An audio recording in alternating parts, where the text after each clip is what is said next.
भारतीय युवा के बीच में सरकारी क्षेत्र की नौकरियों का क्रेज बहुत ही ज्यादा है दोस्तों, जिसके चलते लोग अधिकतर प्रतियोगी परीक्षा में शामिल भी होते हैं। बहुत सारे ऐसे कैंडिडेट होते हैं जो अक्सर ही सरकारी नौकरी प्राप्त करना चाहते हैं। इसके लिए वो भारतीय रेलवे में भी नौकरी के लिए प्रतियोगी परीक्षा में जाते हैं। भारतीय रेलवे कैंडिडेट के लिए एक बेस्ट ऑप्शन होता है जो लोगों के बीच काफी ज्यादा लोकप्रिय भी है। आज की वीडियो में हम आपको बताते हैं कि अगर आप भारत रेलवे में नौकरी प्राप्त करना चाहते हैं तो इसके लिए आपको क्या क्या करना होगा।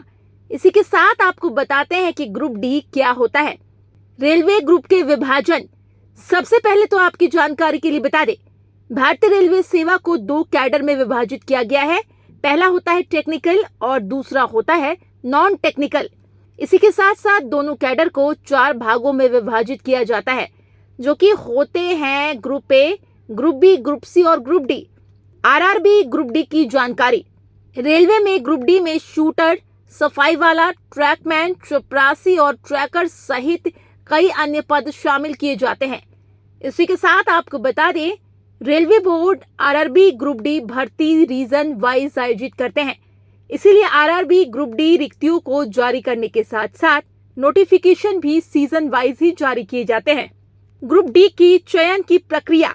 सबसे पहले तो आपको बता दें, अगर आप ग्रुप डी की परीक्षा दे रहे हैं तो उन उम्मीदवार को चयन प्रक्रिया के 3 चरण में शामिल होना अनिवार्य होता है।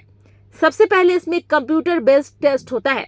इसके बाद फिजिकल दक्षता टेस्ट होता है, जिसे मेडिकल टेस्ट के नाम से जाना जाता है। तीसरे चरण में आपको डॉक्यूमेंट वेरिफिकेशन के लिए बुलाया जाता है।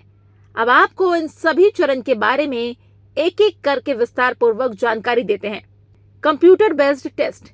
इस परीक्षा में कंप्यूटर बेस्ड टेस्ट लेवल में आपसे लगभग 100 प्रश्न पूछे जाते हैं।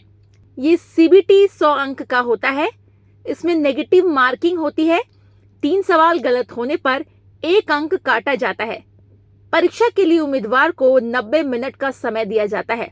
इस परीक्षा में मैथमेटिक्स के 25 सवाल, जनरल इंटेलिजेंस और रीजनिंग के 30 सवाल, इसी के साथ जनरल साइंस में 25 सवाल और जनरल अवेयरनेस और करंट अफेयर्स में 20 सवाल पूछे जाते हैं।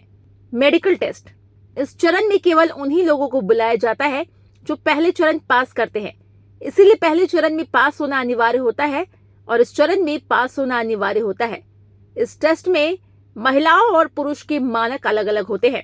पुरुष उम्मीदवार के लिए वजन कम किए बिना एक बार में 2 मिनट में 100 मीटर की दूरी तथा 35 किलो वजन उठाकर ले जाना होता है।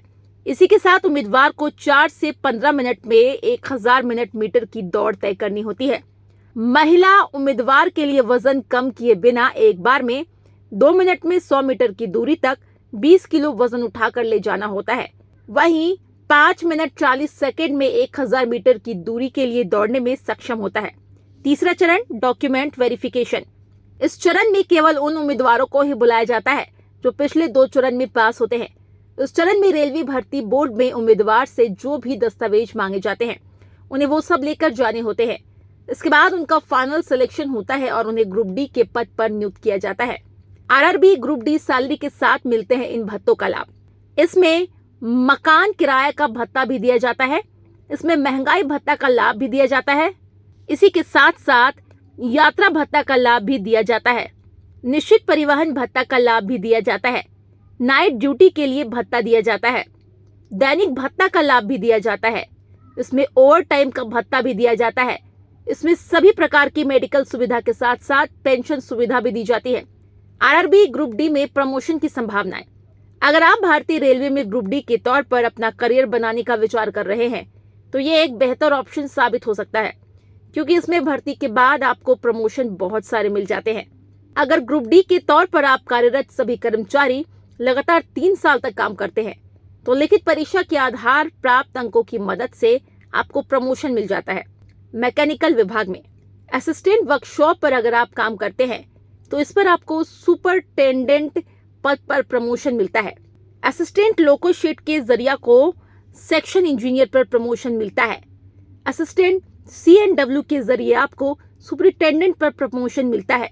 ट्रैक मेंटेनर ग्रेड 4 पर आपको सेक्शन इंजीनियर के पद पर प्रमोशन मिलता है। इलेक्ट्रिकल विभाग में असिस्टेंट लोको शेड के जरिए सेक्शन इंजीनियर के पद पर प्रमोशन मिलता है। असिस्टेंट टीएल एंड एसी के जरिए आपको सेक्शन इंजीनियर के पद पर प्रमोशन मिलता है। असिस्टेंट ट्रेन लाइट और एसी के जरिए आपको सेक्शन इंजीनियर के पद पर प्रमोशन मिलता है। लेवल वाइज पर आरआरबी ग्रुप डी की सैलरी, पे मैट्रिक्स पर आपको 60 लाख सीपीसी सैलरी मिलती है। पे स्केल पर आपको 5200 से लेकर 20,200 रुपए तक की सैलरी मिलती है। बेसिक पे पर आपको 18,000 रुपए तक की सैलरी मिलती है। ग्रेड पे पर आपको 10,800 सैलरी मिलती है। एचआरए पर आपको 8% से लेकर 24% मिलता है। डीए इसमें यह भी दिया जाता है जो 3,060 रुपए होता है। ट्रेवल अलाउंस भी मिलता है, यह आपके प्लेस के ऊपर डिपेंड करता है। और आखिरी है, ग्रॉस सैलरी भी दी जाती है जो 22,500 से लेकर 25,380 होती है। उम्मीद करते हैं आपको ये वीडियो पसंद आई होगी। अगर आप भी ग्रुप डी में भर्ती होना चाहते हैं तो इसके लिए आपको इन सभी चीज़ों की जानकारी होना अनिवार्य है। अगर आपको वीडियो अच्छी लगी हो तो इसे लाइक करें, सब्सक्राइब करें, शेयर करना ना भूलें।